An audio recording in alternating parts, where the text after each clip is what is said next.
امریکہ نے آبنائے ہرمز میں مائنز بچھانے والی 16 ایرانی کشتیوں کو تباہ کرنے کا دعویٰ کر دیا۔ امریکی صدر ڈونلڈ ٹرمپ نے دھمکی دی ہے کہ ایران نے مائنز بچھانے کی کوشش کی تو مزید کارروائیاں کریں گے۔ اس سے قبل ایران کی جانب سے آبنائے ہرمز میں مائنز بچھانے کی رپورٹ نہیں تھی۔ ایران نے آبنائے ہرمز میں مائنز بچھائی ہیں تو فوری ہٹا دے، ایسا نہ کیا تو ایسے نتائج بھگتنا ہوں گے جو پہلے کبھی نہیں دیکھے ہوں گے۔ امریکی انٹیلیجنس ایجنسی نے رپورٹ دی ہے کہ ایران نے آبنائے ہرمز میں سرنگیں بچھا رہا ہے۔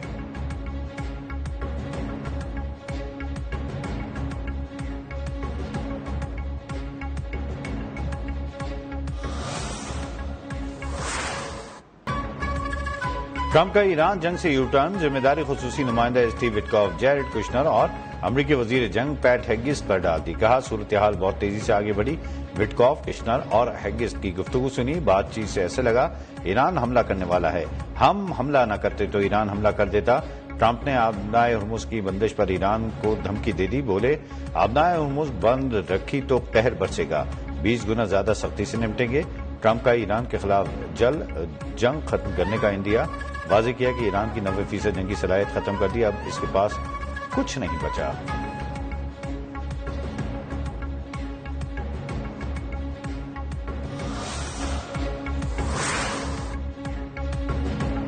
ایران کے ساتھ طویل جنگ نہیں چاہتے، اسرائیل کا اعلان۔ وزیر خارجہ گیڈون سار نے کہا ایران کے ساتھ لامتناہی جنگ نہیں چاہتے، جنگ ختم کرنے کا وقت کے بارے میں واشنگٹن سے مشاورت کی جائے گی۔ وزیر خارجہ کا جنگ ختم ہونے کی تاریخ بتانے سے گریز۔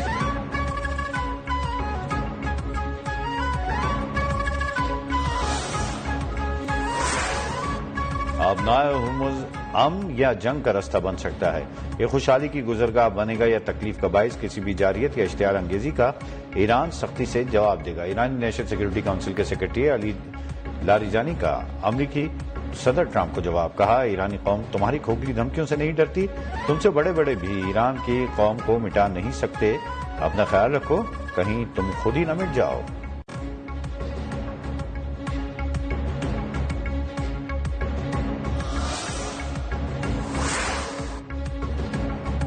صدر ٹرمپ کے مشیروں کا ایران جنگ کا حل تلاش کرنے پر زور۔ وال اسٹریٹ جرنل کے مطابق امریکی صدر کو جنگ سے نکلنے کا منصوبہ بنانے کی تجویز دی۔ تیل کی بڑھتی قیمتیں ریپبلکن پارٹی کو نقصان پہنچا سکتی ہیں، ٹرمپ فوجی آپریشن کو کامیاب مشن کے طور پر پیش کریں۔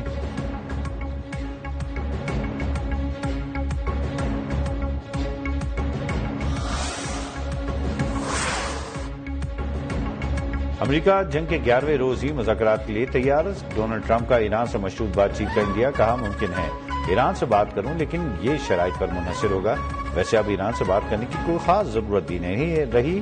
صدر ٹرمپ نئے سپریم لیڈر کے انتخاب پر بولے، میرے خیال میں ایران کے نئے سپریم لیڈر امن سے نہیں رہ سکتے۔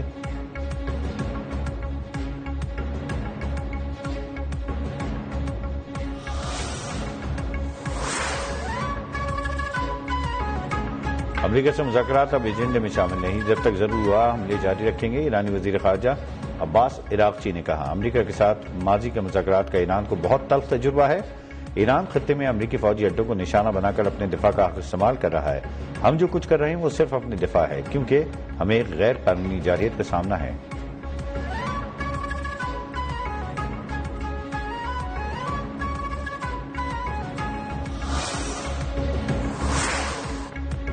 وزیر اعظم شہباز شریف کا ایران کے نئے سپریم لیڈر کو مبارکباد۔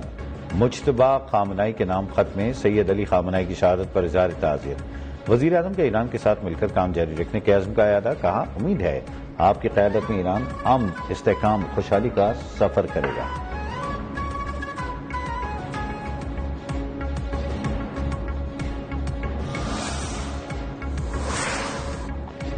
روسی صدر پوٹن اور ایرانی صدر مسعود پاشکیان کے درمیان ٹیلی فونک رابطہ، روسی صدر کا فوری طور پر تناؤ ختم کرنے اور تنازع کو جلد کم کرنے پر زور۔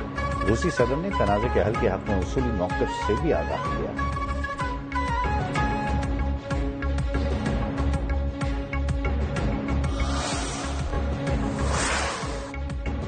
پاکستانی نائب وزیر اعظم اور وزیر خارجہ اسحاق ڈار کی چینی وزیر خارجہ وانگ ای سے ٹیلی فونک گفتگو، خطے کی صورتحال پر تبادلہ خیال۔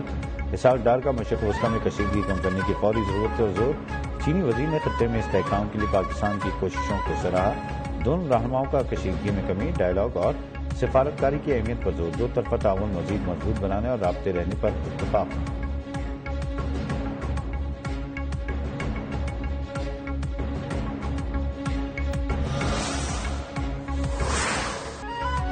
تہران کے انقلاب اسکوائر پر سپریم لیڈر سے یکجہتی ریلی کے دوران امریکہ اور اسرائیل کا حملہ، دھماکوں کی آواز سے ڈرنے کے بجائے ایرانی عوام ڈٹ کر کھڑے رہے، دھماکوں کی گونج میں مزید شدت کے ساتھ اپنے ملک کے جھنڈے لہرا دیے، امریکہ اور اسرائیل کے خلاف نعرے لگائے، ویڈیو ایرانی سرکاری ٹی وی پر براہ راست نشر کی گئی۔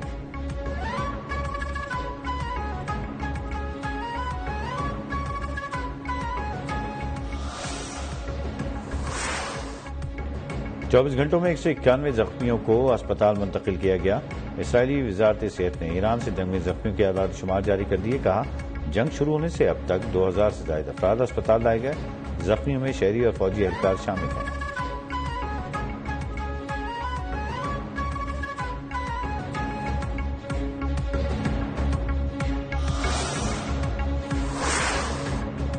وفاقی سرکاری ملازمین کو ہفتہ وار اضافی چھٹی جمعے کو ہوگی، کفایت شعاری اقدامات کا تھرڈ پارٹی آڈٹ کرایا جائے گا۔ وزیر اعظم کی تمام وفاقی وزارتوں اور ڈویژنز کو توانائی کی بچت کی ہدایت، کا ہر وزارت ورک فرام ہوم کی رپورٹ بھیجے گی، وزارتیں ادارے کفایت شعاری مہم میں بند گاڑیوں کی تصاویر کابینہ ڈویژن کو بھیجیں۔ وزیر اعظم کی کفایت شعاری بچت کے حوالے سے اقدامات بھرپور طریقے سے نافذ کرنے کے لیے ہدایت۔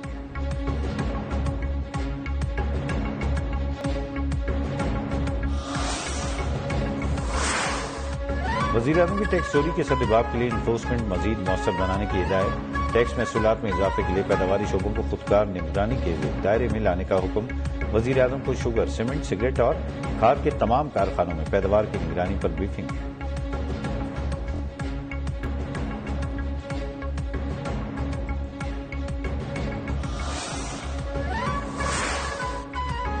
وزیر اعظم کے ڈیجیٹل ویژن کے تحت 5G ٹیکنالوجی کے نئے دور کا آغاز اب منٹوں کی بات سیکنڈز میں ممکن ہوگی۔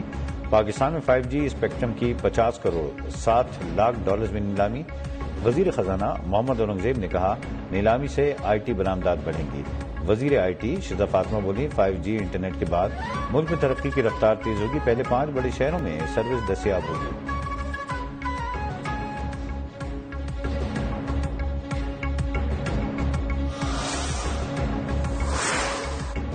وفاق کے بعد سندھ میں بھی کفایت شعاری اقدامات کا آغاز، سندھ کابینہ ارکان کی غیر ملکی دوروں پر پابندی، وزیر اعلیٰ کا جہاز گراؤنڈ رہے گا، وزراء 3 ماہ کی تنخواہ نہیں لیں گے، کابینہ کی 50% فیول کٹوتی کی بھی منظوری، سرکاری افطار پارٹی پر بھی پابندی ہوگی، صوبائی حکومت کا تعلیمی ادارہ 16 سے 31 مارچ تک بند رکھنے کا اعلان، امتحانات وقت پر ہوں گے، طلباء کی حاضری ایپ کے ذریعے ہوگی، سینئر صوبائی وزیر شرجیل میمن نے کہا دفاتر ہفتے میں 4 دن کھلیں گے، ایک اضافی چھٹی ہوگی، جمعے کو ورک فرام ہوم ہوگا۔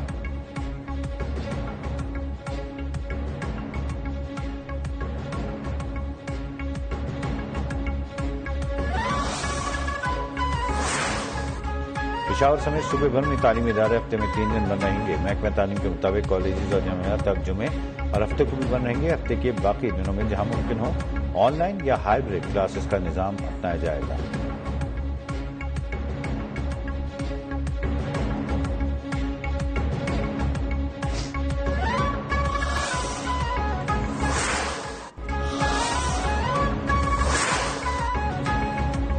یوم شہادت حضرت علی کرم اللہ وجہہ کے موقع پر اسلام آباد میں فول پروف سیکورٹی انتظامات، مرکزی جلوس امام بارگاہ زینبیہ G6 سے برآمد ہو کر امام بارگاہ اثناء عشریہ میں اختتام کو پہنچا۔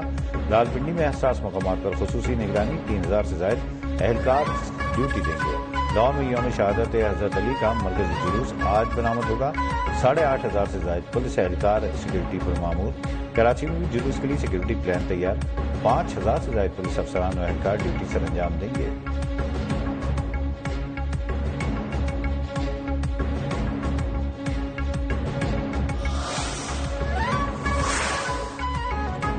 کینیڈا کے شہر ٹورنٹو میں ملزمان امریکی قونصل خانے پر فائرنگ کر کے فرار، پولیس کو عمارت کے باہر گولیوں کے خول اور فائرنگ کی شواہد ملے۔ ابتدائی تفتیش کے مطابق 2 معلوم افراد ایک سفید گاڑی میں آئے اور قونصل خانے کی عمارت پر متعدد گولیاں چلا کر فرار ہو گئے۔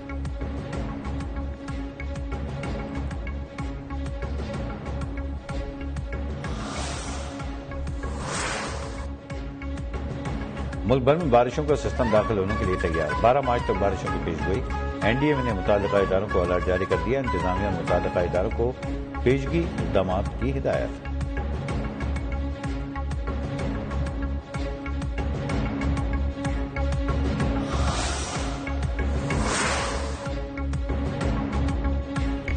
اور پاکستان بنگلہ دیش کے درمیان 3 ون ڈے میچز کی سیریز کا پہلا میچ آج ہوگا نعیم الرشید میچ ریفری کے فرائض انجام دیں گے کمار دھرما سینا ہیڈرین ہولڈ اسٹاک غازی سہیل تنیر احمد اور مسعود الرحمان آن فیلڈ امپائر مقرر